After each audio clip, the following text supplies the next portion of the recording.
हरे कृष्णा, राधे राधे। सभी लड्डू गोपाल और कृष्ण भक्तों को मेरा प्रणाम। भक्तों, आज की लीला कथा हृदय को विचलित कर देने वाली है। लड्डू गोपाल के साथ घटी इस घटना को सुनकर आपकी आंखों से आंसू आ जाएंगे, आपका हृदय दहल जाएगा। आप सभी से हाथ जोड़कर विनम्र निवेदन है कि वीडियो को पूरा अंत तक अवश्य देखिएगा। आज की लीला कथा बहुत ही ज़्यादा ज्ञानवर्धक है। सभी लड्डू गोपाल भक्तों से मेरा निवेदन है, अगर आप सभी को लीला कथा पसंद आए तो वीडियो को लाइक अवश्य ही करिएगा और वीडियो को उन सभी भक्तों के साथ शेयर कीजिएगा जो भी भक्त लड्डू गोपाल की सेवा करते हैं या जिनके घर में लड्डू गोपाल विराजमान है, ताकि लड्डू गोपाल का संकेत समझकर वो सभी इस ज्ञानवर्धक लीला को सुन सके और इस ज्ञान को प्राप्त कर सके। भक्तों, आज की लीला कथा हमारे साथ मेरठ की रहने वाली सुरभि जी ने शेयर की है। सुरभि जी बताती हैं कि जब वे स्कूल में पढ़ती थी तो उनकी एक सहेली थी जिनके घर पर लड्डू गोपाल की सेवा हुआ करती थी। वे जब भी अपनी सहेली के घर जाती थी तो लड्डू गोपाल की सेवा होते हुए देखती थी और उन्हें लड्डू गोपाल का रूप भी बहुत ही प्यारा लगता था। सुरभि जी कहती हैं कि मेरे मन में भी कहीं ना कहीं ये भाव आता था कि मैं भी बाल गोपाल की सेवा करूं। उसके बाद मैंने एक दिन अपनी मम्मी से कहा कि मुझे बाल गोपाल की सेवा करने की इच्छा होती है और मैं उनकी सेवा करना चाहती हूँ। मेरे मन में बार बार ऐसा भाव आता है कि मैं लड्डू गोपाल की सेवा करूँ। तो मेरी मम्मी ने खुश होते हुए कहा कि ठीक है, अगर भगवान के प्रति तुम्हारे मन में ऐसा भाव आया है तो ये लड्डू गोपाल की ही कृपा है और भगवान की सेवा करने में मुझे भला क्या आपत्ति होती है। अगर तुम्हारे मन में है लड्डू गोपाल की सेवा तुम्हें करनी है तो हम लड्डू गोपाल का जो विग्रह है वो घर ले आएंगे और तुम मन से उनकी सेवा करना। तो यहाँ पर एक दिन मैं और मम्मी जो है मार्केट जाते हैं और हम छोटे प्यारे से 5 नंबर के लड्डू गोपाल अपने घर ले आते हैं। अब जब लड्डू गोपाल हमारे घर पर आ गए तो मैं तो बड़े प्रेम और बड़े श्रद्धा से उनकी सेवा करती थी। मेरा मन उनकी सेवा में ही लगा रहता था।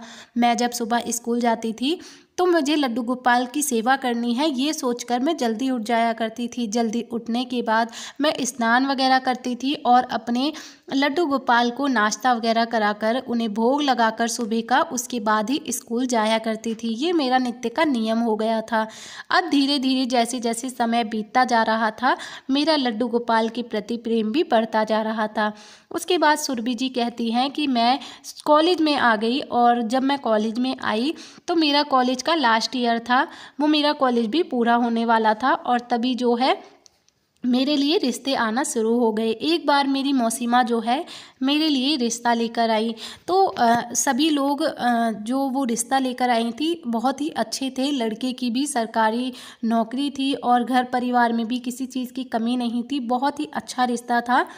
तो मेरे परिवार वाले भी चाहते थे कि ये रिश्ता हो जाए। उसके बाद सभी लोग जो है मुझे देखने के लिए आए। जब सब लोग मुझे देखने के लिए आए तो लड़के वालों ने भी रिश्ते के लिए हाँ कर दी और हमारी सगाई होने लगी। लेकिन उससे पहले ही कहते हैं ना कि जब हम किसी के साथ रिश्ता जोड़ते हैं तो हमें कोई भी बात जो है नहीं छुपानी चाहिए। इसीलिए मेरी मौसी ने जो है मेरी जो सासू माँ है उनको भी पहले ही बता दिया कि हमारी लड़की जो है वो लड्डू गोपाल की सेवा करती है और वो ससुराल में भी उनकी सेवा करेगी। शादी के बाद वो उन्हें अपनी ससुराल ले जाएगी। तो यहाँ पर मेरी सासू माँ को ये बात बिल्कुल भी पसंद नहीं आई, क्योंकि मेरे ससुराल में सभी लोग मीट मदिरा खाते थे, सभी लोग तामसिक भोजन ग्रहण करते थे, प्याज लहसुन खाते थे। इसीलिए मेरी सासू माँ इस बात के लिए राजी नहीं थी। उन्हें लगता था कि अगर हमारे घर में तो सभी मीट मछली खाते हैं, प्याज लहसुन खाते हैं, ऐसे में लड्डू गोपाल की सेवा कैसे होगी। अगर ऐसे में हम बाल गोपाल की सेवा करेंगे तो फिर हमारे घर में अनर्थ होगा, ये नहीं हो सकता। इसीलिए मेरी सासू माँ जो है शादी के लिए मना करने लगी। लेकिन यहाँ पर मेरे जो हस्बैंड थे उन्होंने जब मुझे पहली बार देखा था तभी उन्होंने मुझे पसंद कर लिया। तो उन्होंने जो है मेरी सासू माँ को समझाया और उनसे कहा कि मुझे शादी करनी है तो मैं इन्हीं से करूँगा, वरना मैं शादी ही नहीं करूँगा। और क्या हुआ, अगर वो लड्डू गोपाल की सेवा करती हैं तो ये उनके मन के भाव है। जैसे वो अपने घर पर करती हैं वैसे ही शादी के बाद वो हमारे घर पर सेवा करेंगी। ये तो लड्डू गोपाल की सेवा जब वो स्वयं करती हैं तो उन्हें कैसे करनी है ये वो खुद ही जानती हैं। तो उन्होंने जो है अपनी मम्मी को बहुत समझाया। जब उन्होंने अपनी मम्मी को इतना ज़्यादा समझाया तो मेरी सासू माँ ने जो है रिश्ते के लिए हाँ कर दिया। कहीं न कहीं मेरी सासू माँ को इस बात से दिक्कत तो थी ही, लेकिन फिर भी कहते हैं कि अपने बेटे के आगे उन्होंने जो वो मना नहीं कर पाईं और उसके बाद जो है हमारा रिश्ता हो गया और 2 महीने बाद हमारी शादी भी हो गई। शादी के बाद जब मैं अपने ससुराल में आई तो मैं अपने बाल गोपाल को साथ में ही लेकर आई थी। तो मैं बाल गोपाल को बहुत ज़्यादा सेवा किया करती थी, उनका ध्यान रखा करती थी, वैसे ही जैसे मैं शादी से पहले रखती थी। साथ ही साथ अब मुझ पर ससुराल की ज़िम्मेदारियाँ भी थी, तो मैं ससुराल वालों का भी अच्छे से ध्यान रखती थी। धीरे धीरे कुछ 2-3 महीने बीत जाने के बाद जो है मैंने लड्डू गोपाल के लिए एक इंडक्शन मंगा लिया और कुछ छोटे छोटे उनके लिए भोग इत्यादि बनाने के लिए बर्तन मंगा लिए। तो इस प्रकार से मैंने अपने लड्डू गोपाल के लिए अलग से सामान इकट्ठा किया और उसके बाद मैं उनके लिए भोग प्रसादी बनाती थी।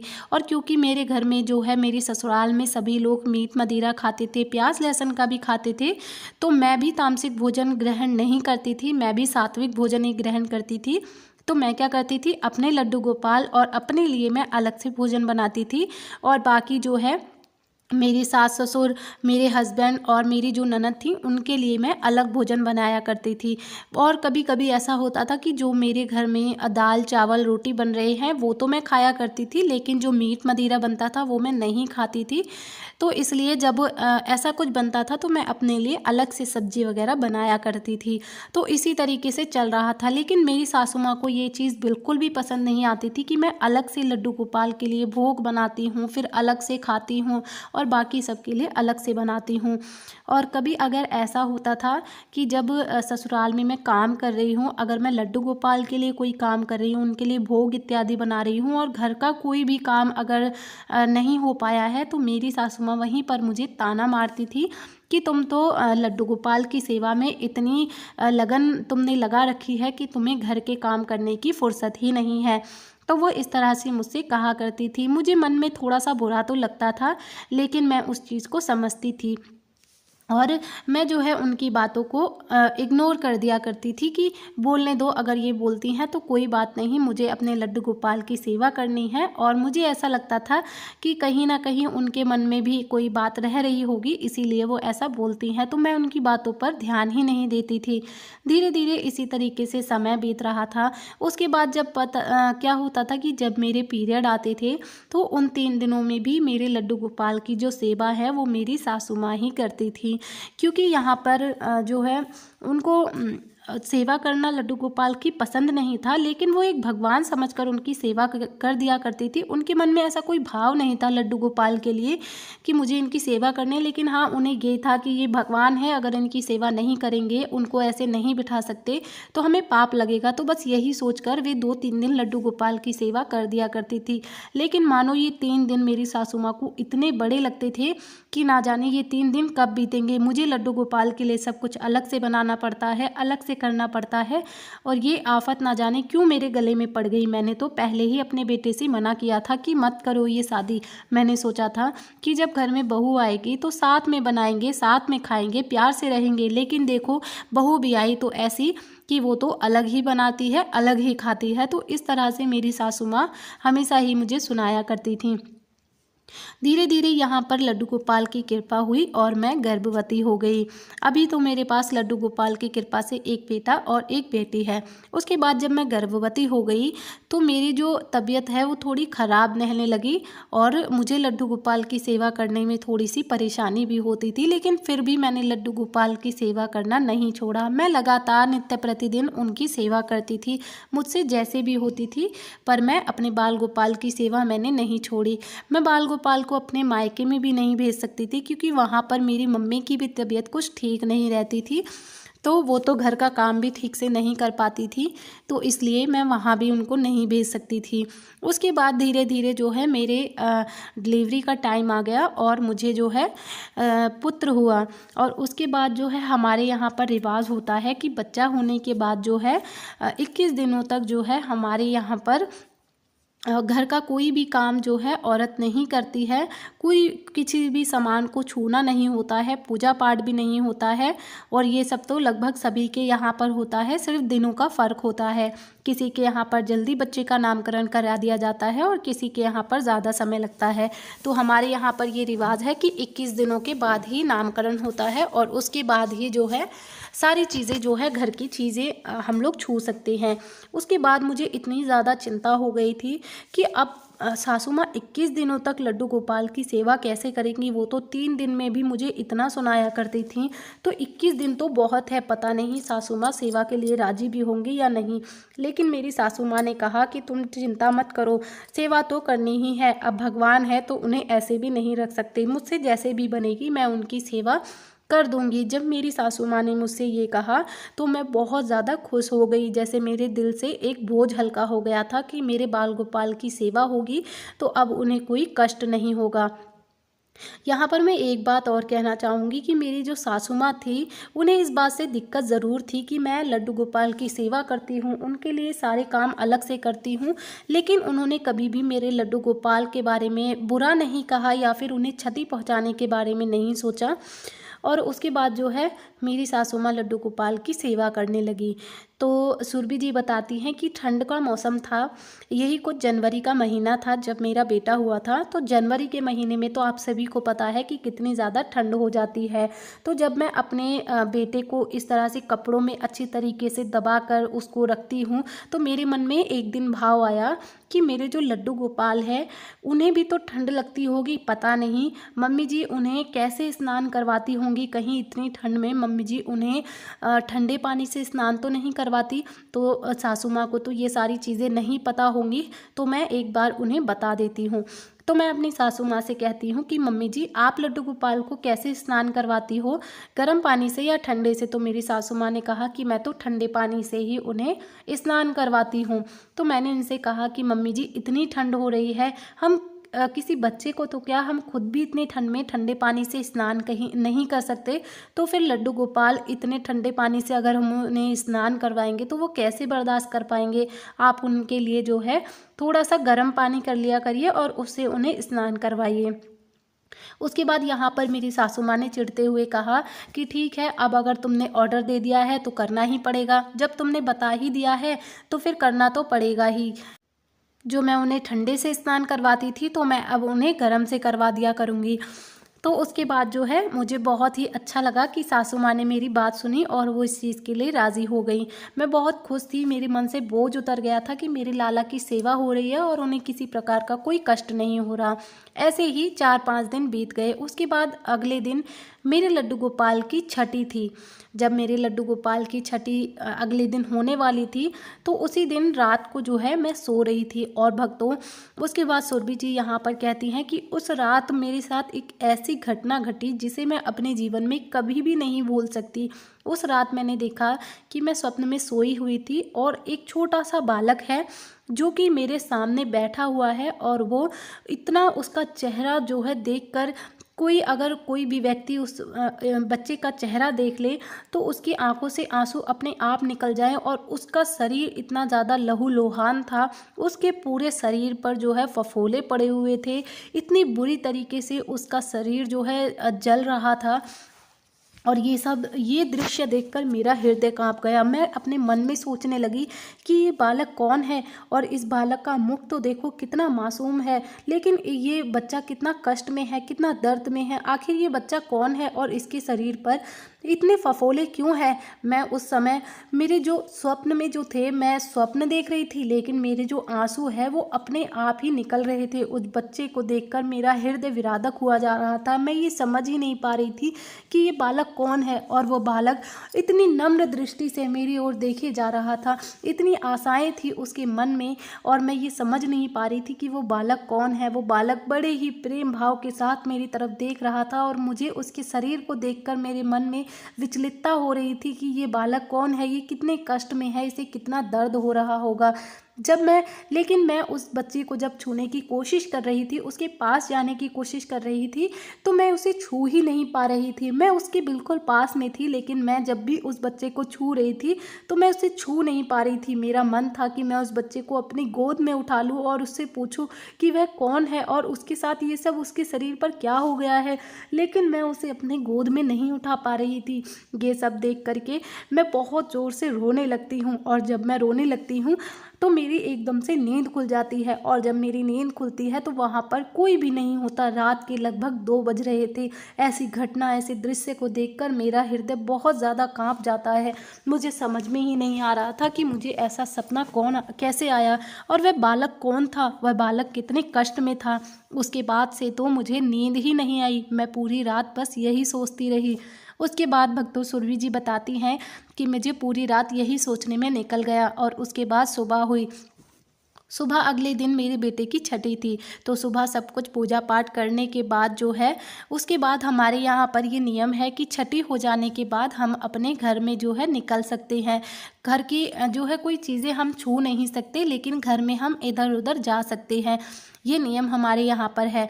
तो उसके बाद जब मेरे बेटे की छठी हो गई, तो सब कुछ पूजा पाठ हो जाने के बाद मेरे मन में ये भाव आया कि क्यों ना मैं एक बार जाकर अपने लड्डू गोपाल को देख आऊँ। मैं उन्हें छू तो नहीं सकती, लेकिन मैं मंदिर के बाहर से ही उन्हें देख तो सकती हूँ। मुझे इतने दिन हो गए मैंने अपने बाल गोपाल को नहीं देखा है, तो मेरे मन में बहुत ज़्यादा विचलितता हो रही थी कि मैं एक बार अपने लड्डू गोपाल को देख लूँ। तो मैं जो है वहाँ से चलकर मेरे घर में जो मंदिर बना हुआ है, जहाँ पर हमारे लड्डू गोपाल विराजमान है, मैं वहाँ जाती हूँ, और वहीं सामने मैं कुर्सी पर बैठ गई।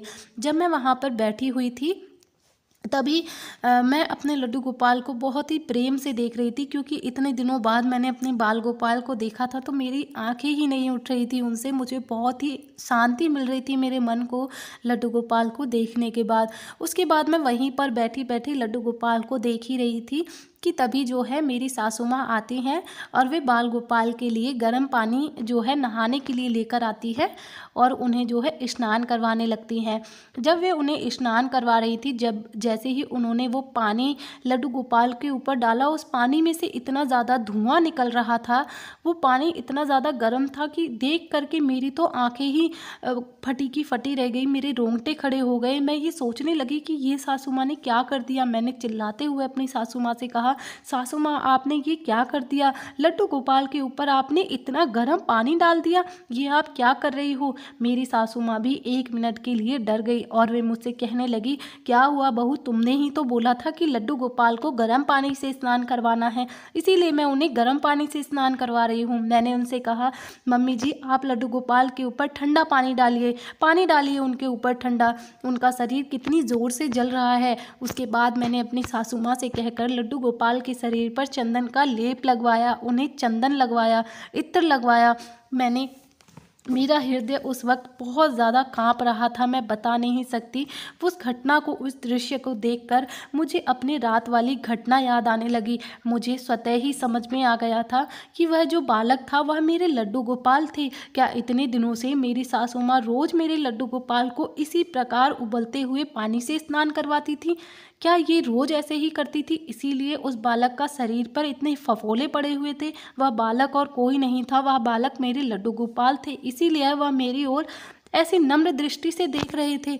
मैं उस दिन बहुत ज़्यादा रोई, और मैंने बहुत ज़्यादा दुखी होकर अपनी सासू माँ से कहा कि मम्मी जी, क्या आपको नहीं पता है कि हम एक बालक को यदि इतनी गर्म पानी से स्नान करवाएंगे तो वह झेल नहीं सकता, वह तो क्या हम बड़े लोग भी इतना गर्म पानी नहीं सह सकते। फिर लड्डू गोपाल तो एक छोटे से बालक है।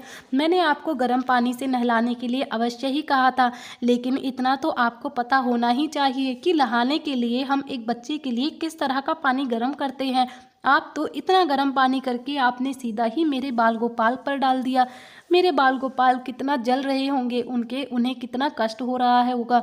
उसके बाद मैंने अपनी सासू माँ को अपनी रात वाली सारी बातें भी बताईं, जो भी मैंने स्वप्न में देखा। उसके बाद मेरी सासू माँ ने भी हाथ जोड़कर लड्डू गोपाल से माफ़ी मांगी। उन्हें भी कहीं ना कहीं लग रहा था कि उनसे भी जाने अनजाने में ये पाप हो गया है, ये गलती हो गई है। उसके बाद भक्तों मैंने लड्डू गोपाल को अपनी सासू माँ से कहकर रोज़ उन्हें चंदन का लेप लगवाती थी और उनकी अच्छे से इत्र सेवा उन्हें दिलवाया करती थी ताकि मेरे लड्डू गोपाल जल्दी से ठीक हो जाएं। उसके बाद समय बीत गया और धीरे धीरे 21 दिन भी बीत गए। जब 21 दिन बीत जाने के बाद में जब मैंने अपने लड्डू गोपाल की सेवा की तो मैंने उन्हें इतने लाड लडाए और इतने मन से उनकी सेवा की।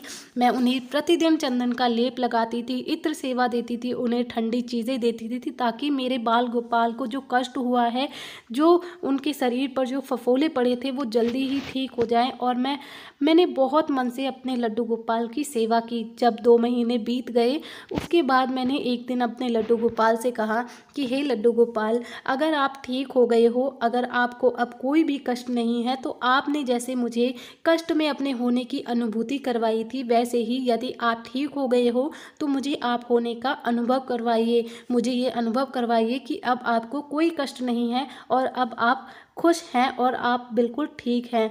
मैं अपने बाल गोपाल से इस तरह अनुग्रह करने लगी।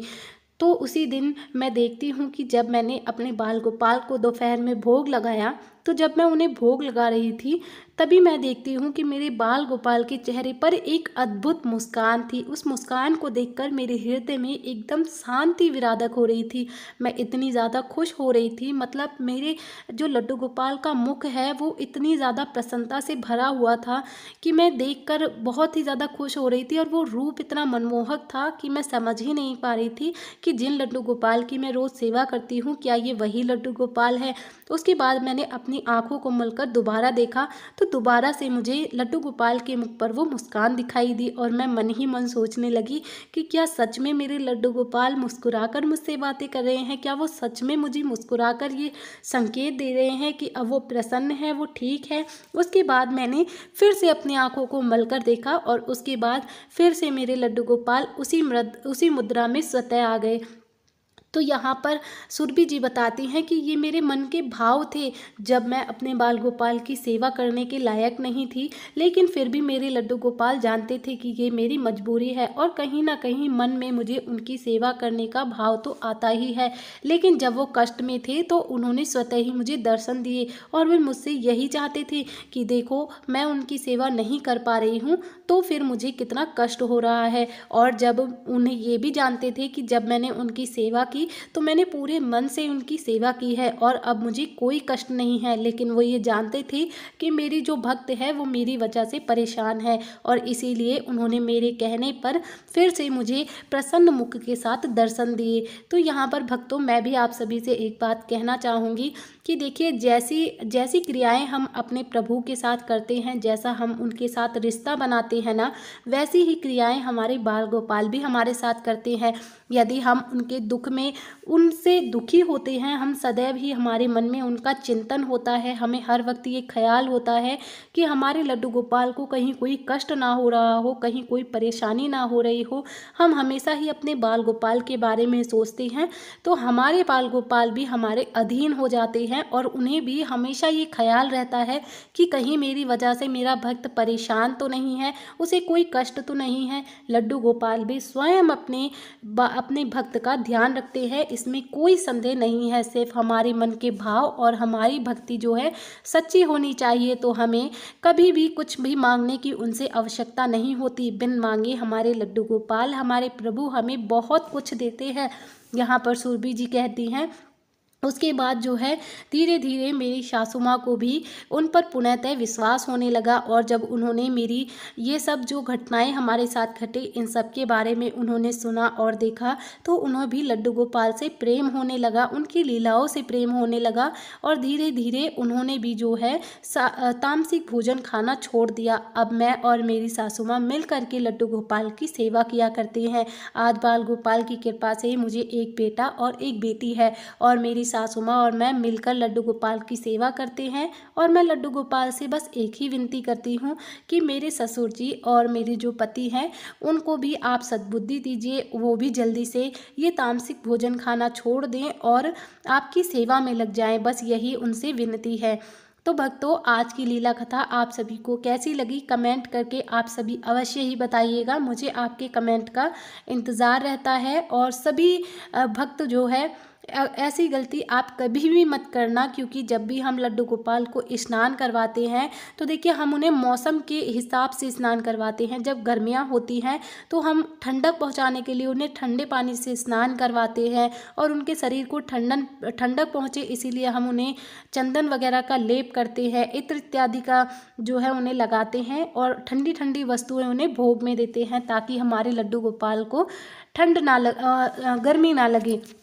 तो जैसी क्रियाएं हम अपने बालकों के साथ करते हैं, हम स्वयं के साथ करते हैं, वैसी ही हमें अपने लड्डू गोपाल के साथ करनी चाहिए, क्योंकि वो केवल एक विग्रह नहीं है। अगर हम उन्हें विग्रह मानकर पूजा करेंगे तो वह केवल एक विग्रह ही रहेंगे, लेकिन जब हमारे मन में ये भाव आता है कि वो विग्रह नहीं है, हम जैसे हमारे वो घर के सदस्य हो जाते हैं जब हम उनकी सेवा करते हैं।